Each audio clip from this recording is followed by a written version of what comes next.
Hey, il y a un requin qui s'en vient! Il est juste derrière toi.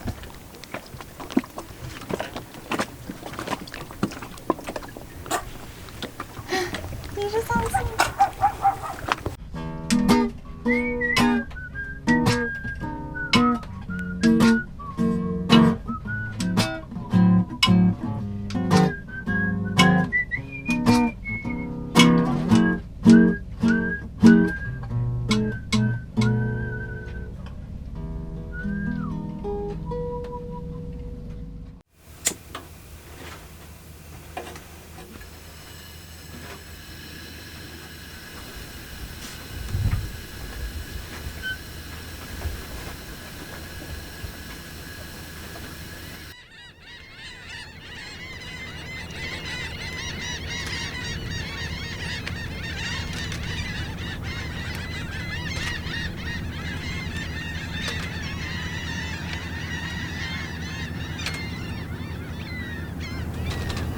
Bon matin. Comme vous pouvez voir, il est tôt en ce moment. On est vraiment dans une situation particulière. Il y a le coronavirus qui court à part entière maintenant, puis qui commence à s'installer tranquillement dans les Bahamas, puis qui commence aussi à avoir un effet assez grave économiquement sur les Bahamas aussi. Fait qu'on a décidé de s'en aller.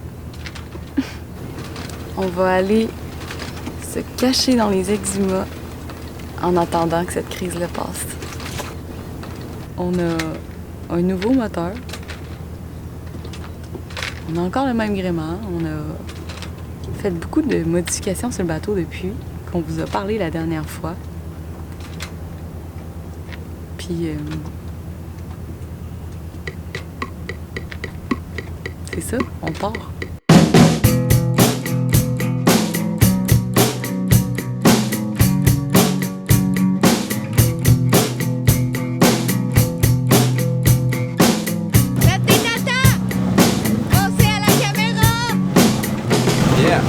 Amis, c'est nos meilleurs amis.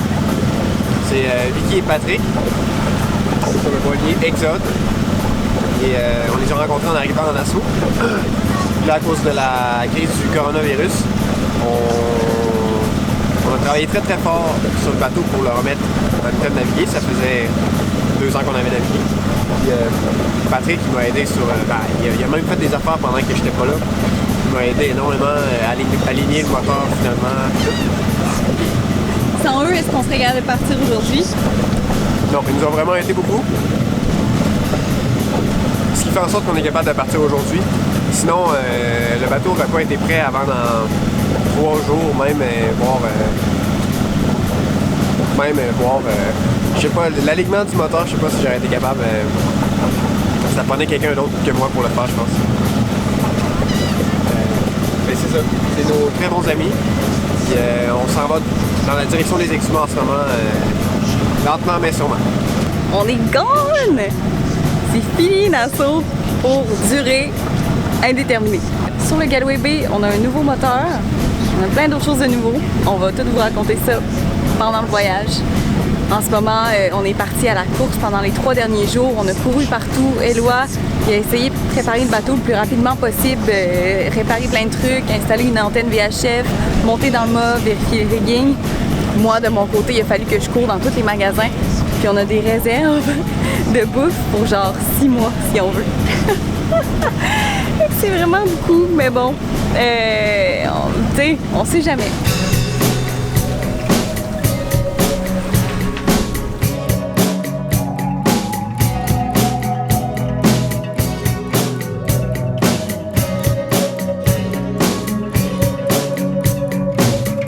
En ce moment, on est sur le bank des exhumats.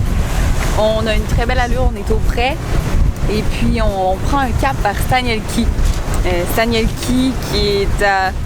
Je sais même pas combien de milles nautiques. Combien de milles nautiques, mais Stanielki? Total, c'est 70. Il reste 60 000 nautiques en ce moment. Et puis, très rapidement, on va se diriger vers une zone qu'on appelle le Yellow Bank, qui est en fait une étendue d'eau qui fait partie du bank, mais qui est moins profonde. Puis, sur cette étendue d'eau-là, il y a plusieurs têtes de corail. Donc, c'est un endroit où, généralement, quand on traverse, on essaye d'avoir un œil, puis de s'assurer qu'on contourne certaines têtes de corail. Et c'est comme ça, sur une allure hyper assumée, qu'on est parti de Nassau, avec une couple de mois d'écart entre le moment qu'on vous avait quitté et aujourd'hui. Vous allez voir, on a un petit peu grandi. On s'est greffé les plumes qu'on a choisies. Et on a pris de l'expérience entre-temps. Mais surtout, on a pris confiance en notre Tanzer 28.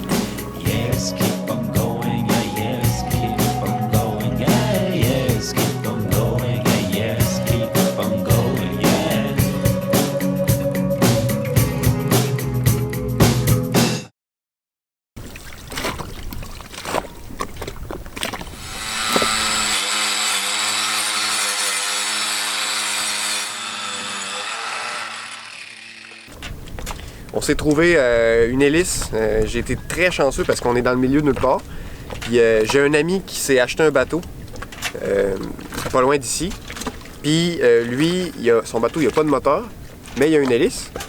Il prévoit de se mettre un moteur hors bord en arrière. Puis ça fait que son hélice, au fond, il s'en serait jamais servi. Fait que j'ai demandé si je pouvais lui acheter, puis il me l'a donné en fait. Vraiment très chanceux. Fait que là, j'ai passé la journée avec Patrick hier à l'enlever de là. Puis, tu sais, là, elle était un petit peu salie. Fait que là, j'étais en train de la polir, pas de la polir, mais de la grinder avec une brosse en stainless pour la rendre toute belle. Elle va être comme neuve. Dans le fond, vu qu'on a changé le moteur, puis que pour faire une histoire courte, le nouveau moteur, le shaft, il tourne moins vite. Le moteur est plus fort, mais il tourne moins vite. Puis ça fait en sorte qu'on a besoin d'une hélice qui a plus un pas plus prononcé. Et ben là, c'est ça, on a eu un problème avec ça parce que, tu sais, avec notre hélice qu'on a présentement, on roule à 2 nœuds. J'ai dit, les customs, ils vont avoir peur de nous. C'est ça qu'il faut. Ouais, ils vont se dire, crime, eux autres, pas sûr que... Ah, mais c'est ça, c'est justement, il y a personne qui va s'approcher de nous, ils vont dire, non, c'est quelqu'un de malade. Ouais, c'est ça, c'est ça. Il a l'air d'un psychopathe, on dirait un viking avec sa barbe. Dans le fond, pour vous mettre en contexte, les gens avec qui on navigue, ils ont tous décidé de se faire un mohawk, mais sur la cuirette, là. Sur le cuir. Puis, vous avez aucun doute, j'imagine que Eloi va participer à ça, parce que Eloi, il s'en fout absolument à 100% de quoi il a l'air dans la vie. Fait que, cet après-midi, Eloi va se faire un mohawk sur la cuirette. Oh my God! À part l'appropriation du style post-apocalyptique du mohawk, Ah non, elle était pas sûre. la quarantaine va drôlement bien. Eloi en profite pour rattraper le temps perdu sur le Galway Bay et solidifier toutes les pièces qui montrent un petit signe de faiblesse. Sinon, on essaie de nouvelles recettes. On socialise avec nos copains, à distance. On fait du ménage. Et on observe les petites surprises de la vie en bateau. Il y a des poissons partout autour du bateau. Puis après quelques jours, sans sortir du bateau, on a appris que la pêche de subsistance était permise. Puis la même après-midi, on est parti toute la gang pour aller chercher notre souper.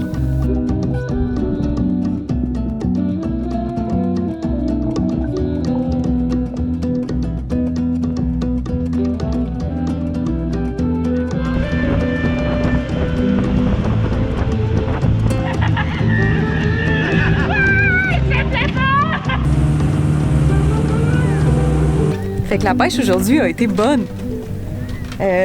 Toute la gang ensemble, on a pêché, il y a Pat là-bas qui a pêché un gros crabe avec une langouste, puis un grouper. Après ça, on a eu 2 lionfish, puis une autre langouste. Fait que Eloi puis moi, en ce moment, on a le grouper puis la langouste. On va aller donner un filet à nos amis atypiques de l'autre côté.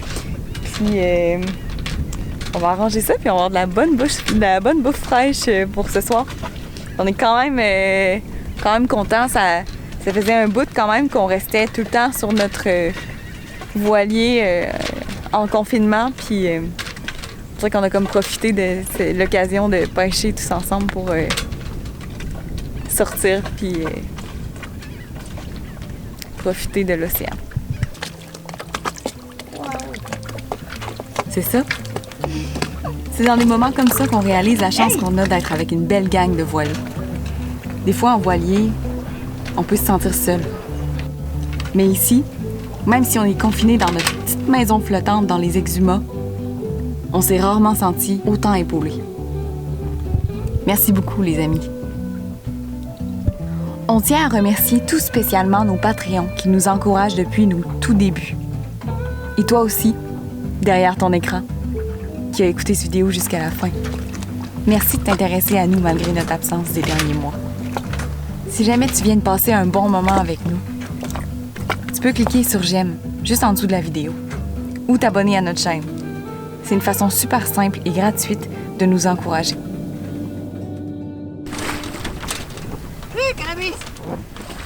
Tu vas-tu te rendre? On va me préparer un drink.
C'est la chose la plus ridicule que j'ai vue de la journée.